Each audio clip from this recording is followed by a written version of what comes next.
Our speaker will be facilitating the meditation. So I'd like to introduce him now. And after his meditation, because after the meditation, he's going to go straight into his lecture. And though this is my first time meeting him, most of you already know and you're familiar with him. Our speaker, and I'm going to call him by his full title, Maestro Rev. Brien Egan. He's an author. I have a long list, yes, sir. He's an author, a certified hypnotherapist, a reiki master, a karuna reiki master, maestro shaman from the Shipibo lineage from Peru, pranic energy worker, crystal bowl sound healer, EFT practitioner. He's a quantum touch practitioner, sedona method practitioner, and a chakra cleansing teacher. He's a qigong teacher. Did I say it right? Qigong. Qigong, yeah. Qigong. An ordained minister from the Essene New Life Church. And he has a Bachelor of Science degree in psychology with a minor in special education and is the director of the Sound Healing Conservatory. Not finished yet. Okay. He has been practicing and teaching spirituality for over 21 years. He started when he was born. And he has worked with children, families, and individuals by leading workshops, classes, and individual and group sessions. He also designed and ran a children's spiritual summer camp for 13 years, where the children were taught about quantum physics and spiritual concepts, meditation, and mindfulness practices. That's not a mouthful. Oh, what an accomplishment. Now, before we start, during your meditation,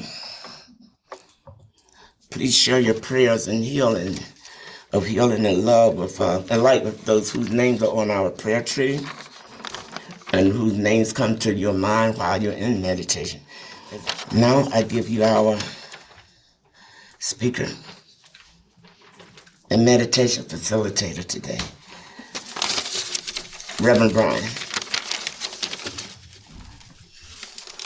Hey everybody. Good morning. Okay. Thank you so much for the introduction. Okay. We appreciate you.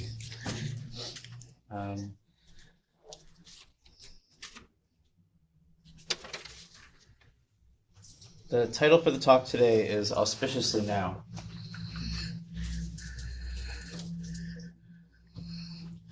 So everything aligns just as it's supposed to.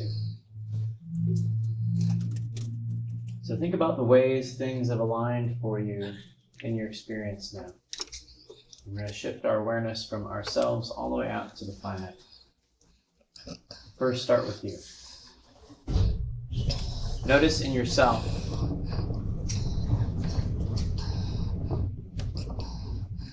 those times of alignment where things just seem to sync up.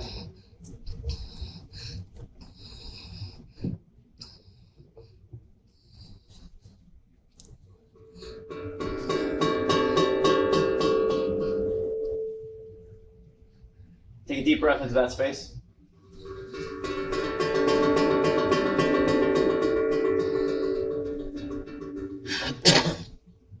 Take another deep, slow breath in on top of that one, and hold it.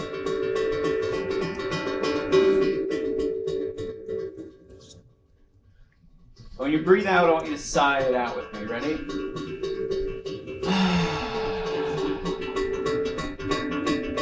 Just let it go.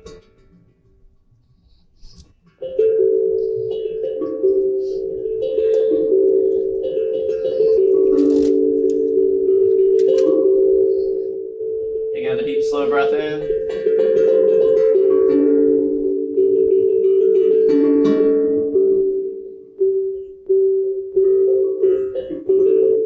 And breathe in as deep as you can this time again. And hold it. Breathe in a little bit more. Hold it real tight. This time we're going to make a long ah sound together. Ready? Ah.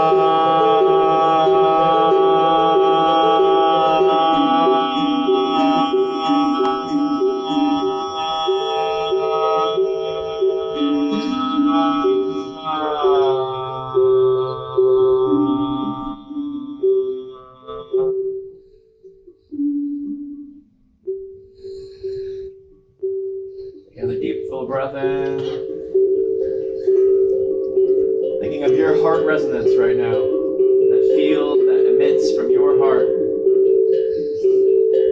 You get the deep breath in on top of that one, filling up all the way. Lean back a little bit, stretch your back. Breathe in more, hold it real tight. Hold yourself really tight.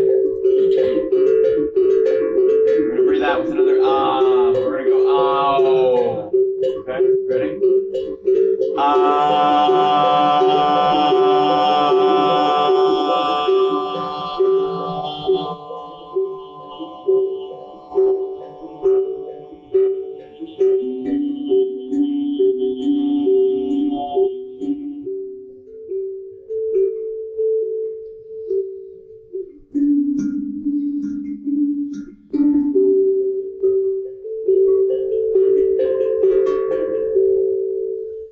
Time, take another deep, slow breath in.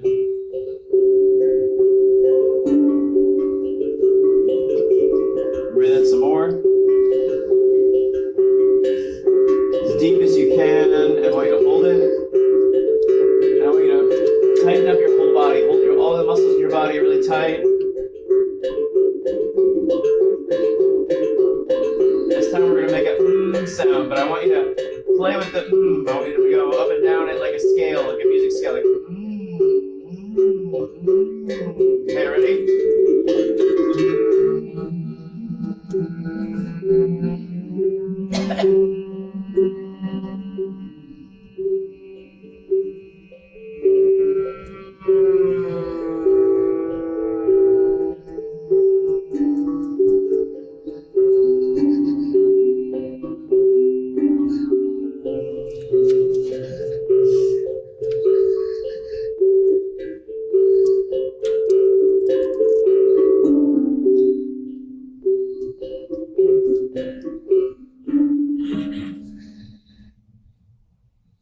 Deep, slow breath in. Breathing in more. Filling up as much as you can. Holding it. This time, we're combining all those things. We're going to make an ow.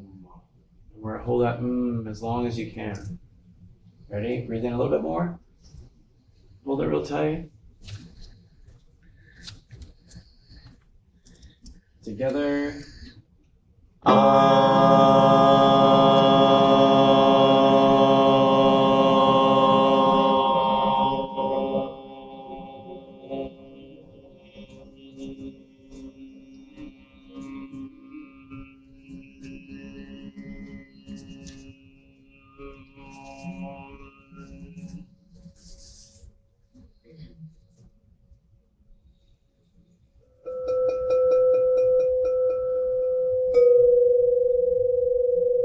And now aligning your field with your family, with our community, with all of your spiritual friends, all of your family friends, all of your lifetime friends. Breathe in deep into that space. Allowing those connections to strengthen with this resonance that you're feeling inside yourself now. Breathing in deep, holding it, and sighing it out.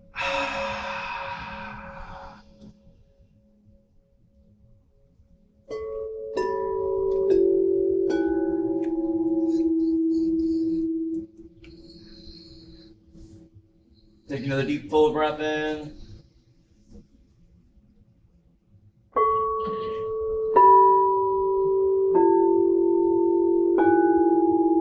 Breathing in deeper. Holding it.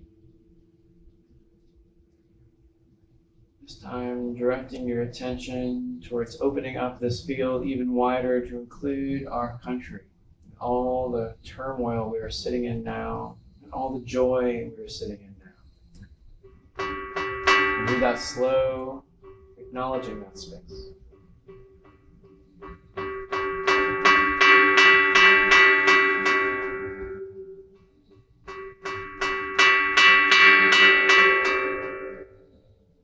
Another deep, slow breath in.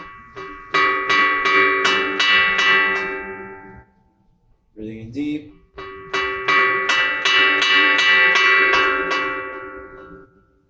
Breathing in deeper. Holding it.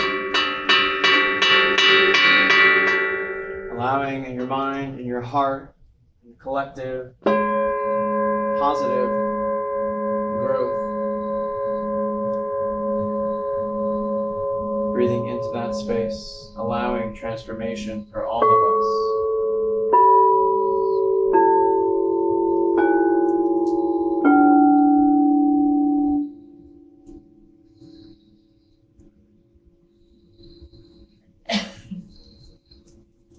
Taking another deep, full breath in. Connecting into yourself again. Allowing yourself to recognize that piece of you that all is well. Breathing in deeper. Even more. Holding it. This time extending your field out to encompass the entire world, allowing it to take this field and heal. Breathing slowly into that space.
bring yourself into silence.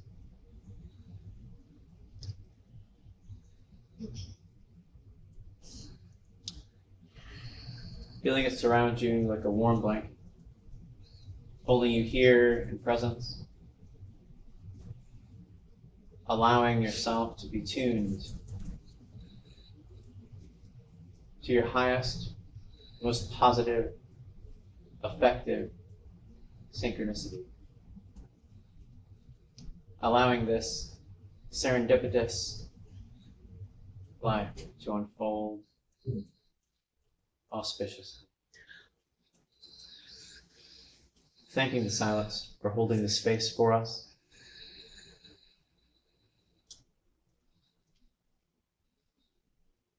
Thanking yourself for holding peace within and without. Allowing harmony with every breath and every step. As we allow this as our now, it becomes and so it is.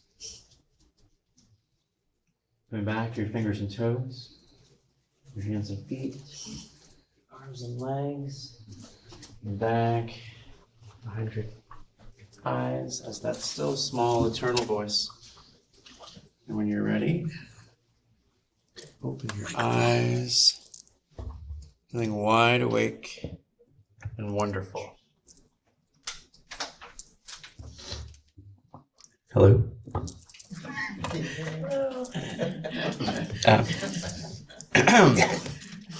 All right. We're back. All right. Good morning. Good morning.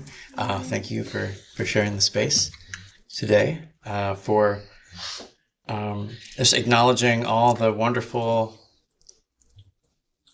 awe-filled things that show up in our experience. And so I entitled today is Auspiciously Now. So the word auspicious, if you haven't ever thought of it, it holds a lot of interesting pieces to it, right? So there's that awe part in the beginning of it. And so what is awe? Awe is that feeling that like takes your breath away, that experience of being in the moment where you're so wrapped in it that you're just fully immersed. You know, it's like you're feeling every piece of it. And so the suspicious part, right? So auspicious, I kind of think of it's like suspiciously awe-filled, you know, like the chance encounters, like George here in the audience, right? So George and I, we were talking about, you know, I was talking to somebody else about this earlier, how there's, you know, what, like 3 million people in all of Hampton Roads, you know, 7 cities, probably somewhere, maybe 2. I don't know. There's not a whole lot of people. There's a lot of people here, you know. The chances of us running into people over and over again are like 0 to 0. You know, probably in the negative numbers. But I see George, like, I don't even know. Like, he comes to the meditation stand more, but like George and I run into each other at the most interesting times, like all the time. And even him coming here today, like, and then us talking about this, it's like, wow, all right, so we should connect after this again and figure out what that is. But yeah, it's almost like if you ever read the Celestine Prophecy, James Redfield talks about this and how like the encounters, you know, are the exchanges that we get from people when we see them in other times. You know, we have to figure out what the significance of that is, because there is something in that. You know, it's not all conspiracies. It's higher aligned conspiracies working for us, you know. It's those things connecting because they need to show us what we're going to gain from that situation, and what we need to gain from that situation. So the more that we can become aware of that, the more that we can recognize how awesome things are, you know, and how we are always immersed in that feeling. That feeling of awe is like a feeling of reverie. It's like when you're staring up at the sky at night and your field of vision like expands because you can kind of like almost like open focus your eyes to take in more of it, you know. It's us expanding towards our highest self, towards divinity. You know, and that's what we're always trying to do. And we do that with art, we do that with music, we do that with talking, we do that with sharing experiences with people, with sharing love with people, with connecting to people, with being vulnerable and being open to be who you are in all situations. So I'm really grateful for the opportunity to be able to do that. And so try to recall one of those moments for a second. Another good word for it is serendipity, right? It's when things just align. They're just happening.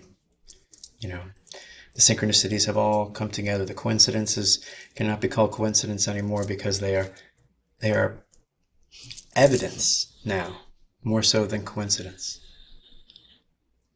So recall one of those times in your mind. Close your eyes. Think about it. And think about the feeling that came to you when you made that connection inside yourself.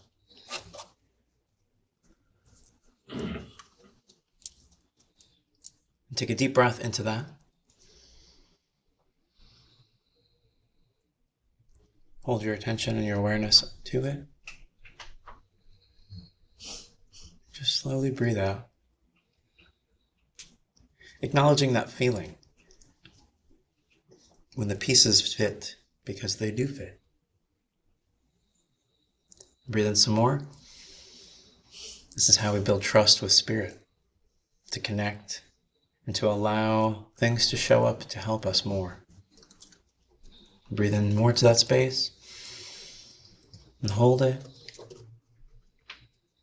Thanking Spirit for helping us align towards a higher path for ourselves, for our life, for our future. Slowly breathe out into that space. Letting yourself accept that there are higher things helping us all the time. It's not just make-believe. There's no such thing. It's all just visioning. It's seeing. It's seeing what is there, what we are, really. We're spiritual beings having a physical experience. We are spirit first and spirit last. This is just a ride on these flesh rockets we have, right? It's the acknowledgement of the bigger picture that we're a part of and allowing it to harmonize into our experience.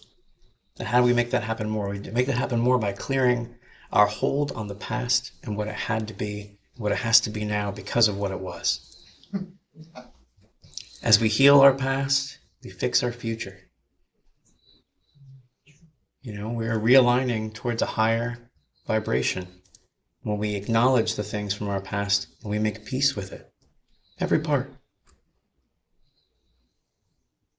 Allowing love. Allowing that transformation to happen just with the forgiveness that we didn't give ourselves for holding those attachments to that pain. It's growing by expanding and allowing yourself to be a part of the whole instead of just a part of a part. Allowing that higher divinity inside of us. That's what ascension is. It's ascending to a brighter space away from the pain, the sadness, the hurt, the anger, the anguish. Acknowledging them as things because they are. But acknowledging yourself as being beyond that and not having to accept that as your now. So I'm going to, go through two quick readings here. I got What is Enlightenment?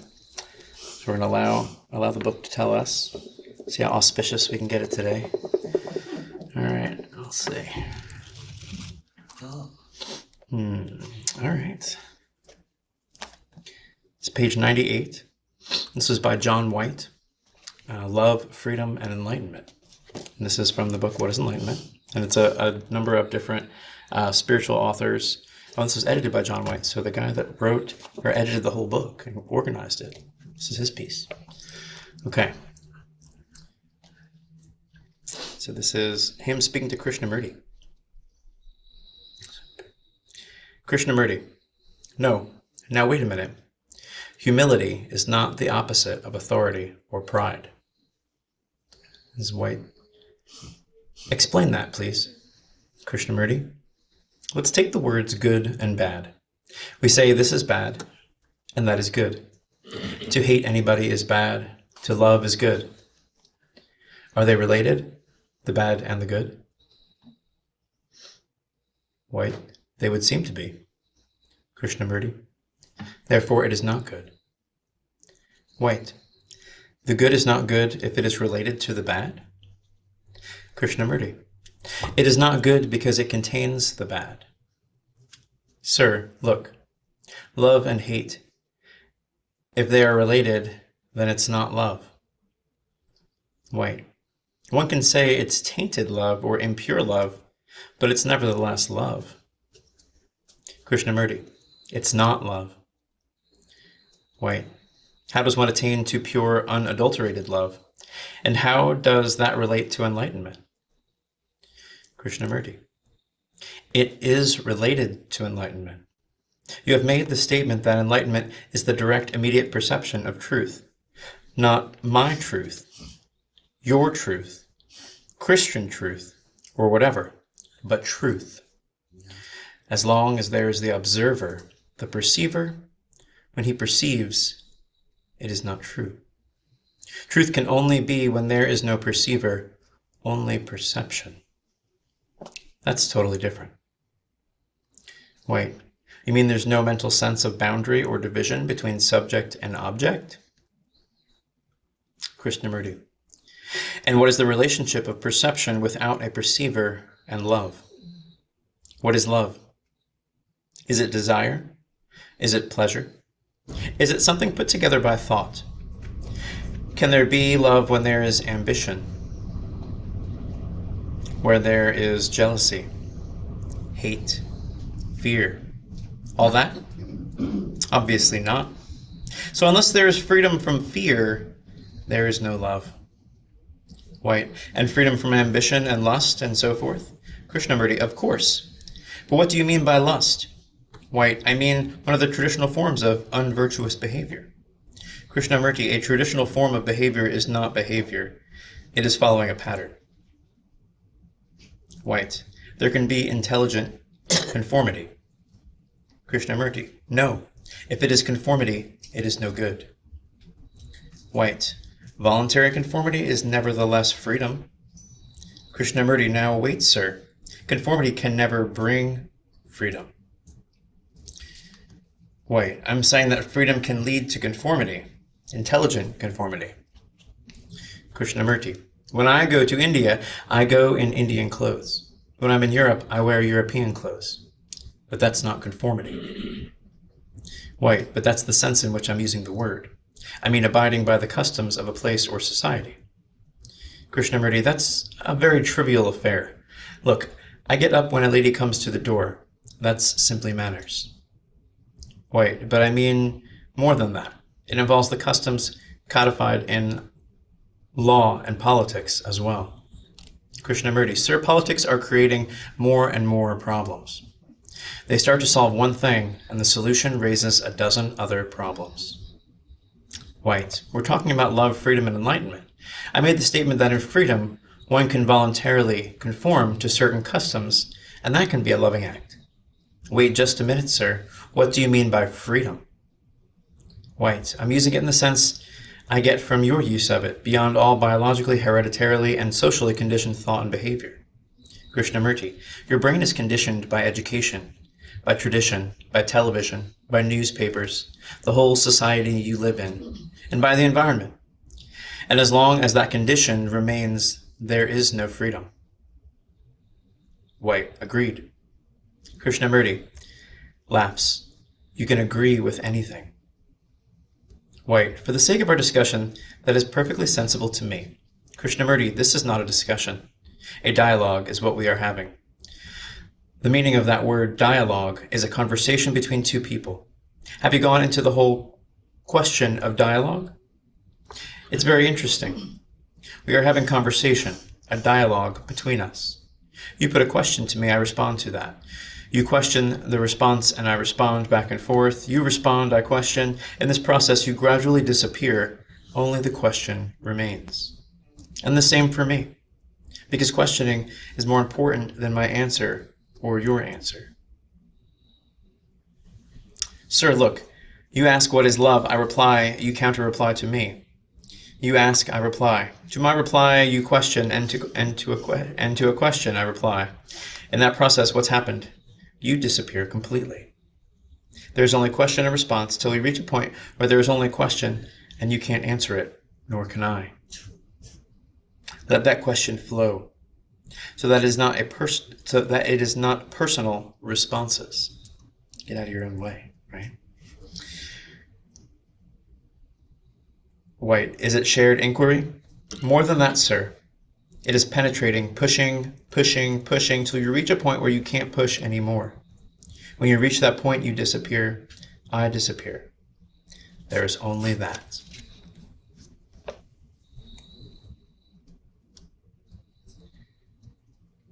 I'll end with this. And how do you know that? Krishnamurti. No. You see, you are all too eager to name something. White laughs. But my readers are waiting. Krishnamurti. Is there God? I ask that question and you say, yes, there is God. Then I counter that question and say that God is an invention of thought. As long as man is in a state of fear, he'll invent God. So you and I go on back and forth till we reach a point. Is there God? You don't know? I don't know, actually. White, I would respond that I do know. That it is the primal fact of my experience, beyond all thought and argument.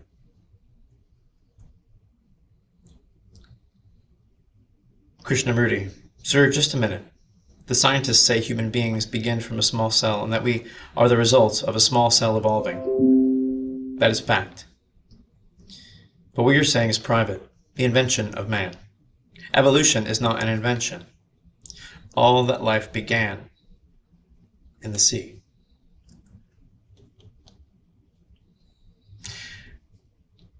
Well, now what you're saying is an interpretation. Krishnamurti, your own thoughts are an interpretation. And I'll stop there. Because they are, right? We are deciding as we go what this is and how we experience it and what that means for us and how we want that to affect our experience. So I'm going to pull from A Course in Miracles, but I'm only going to read a little bit because this gets even more wordy. And so we'll just pick like a passage. All right. Backside this time. Here we go. Okay, page 430. Lesson 296.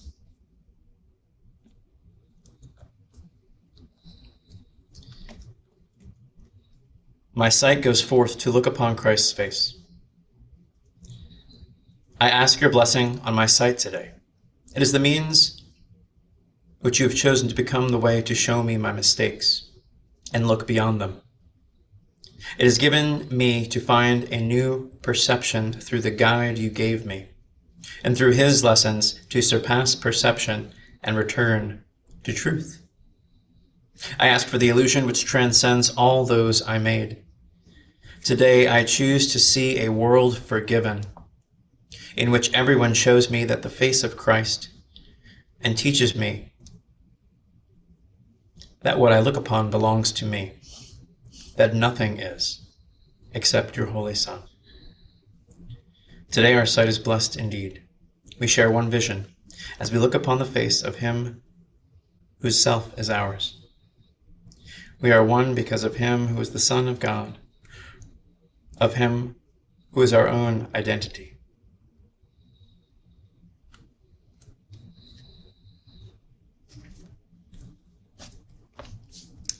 Connection. Stepping beyond our illusions, right? Trusting in the divine spirit as we are. So it is.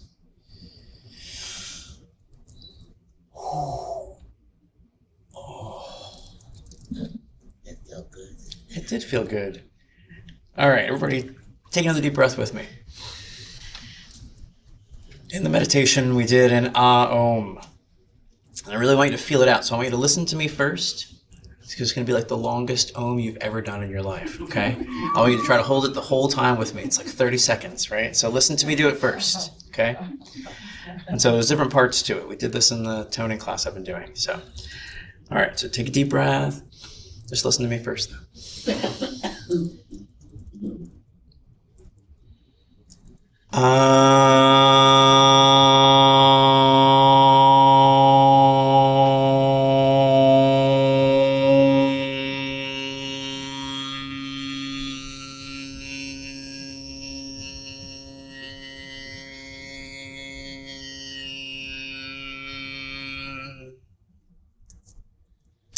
Now the trick is to hold the as long as you hold the ah and the o, right? So you're tying all three of these sounds together, okay? So the part is fun because you can go like okay? This is how the sound works. And what you're doing when you're doing that sound and you're blending those three sounds together is you're creating a harmonic overtone. And what that is we're allowing spirit to connect with us through sound. So when you hear me making the sounds and they connect in, and you hear the higher sounds that spiral up with it, that's spirit meeting me halfway. You know, if you had to put a mind thought to what's happening, you know. So we're gonna do, so another way to help you hear it is to do this. We're gonna put our own earphones on, right? So my friend Tess, I think she invented this. I'm not sure. We're called Mickey Mouse ears, right?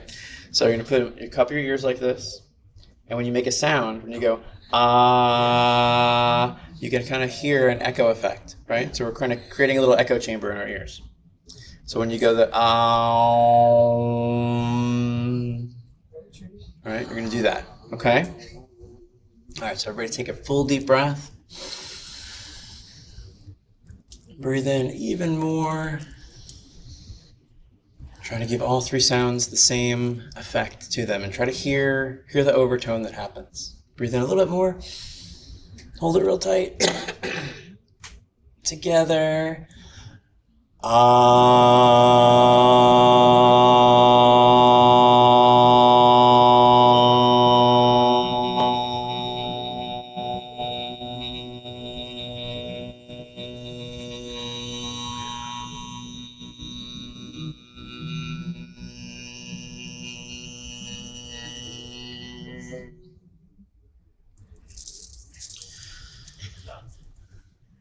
So that's your homework to go home and practice that. There will be a test next time I'm here, so I hope you guys have studied and hope you get that. But doing that practice and by toning, just making some sounds and feeling them inside yourself will help you shift anything that's stuck.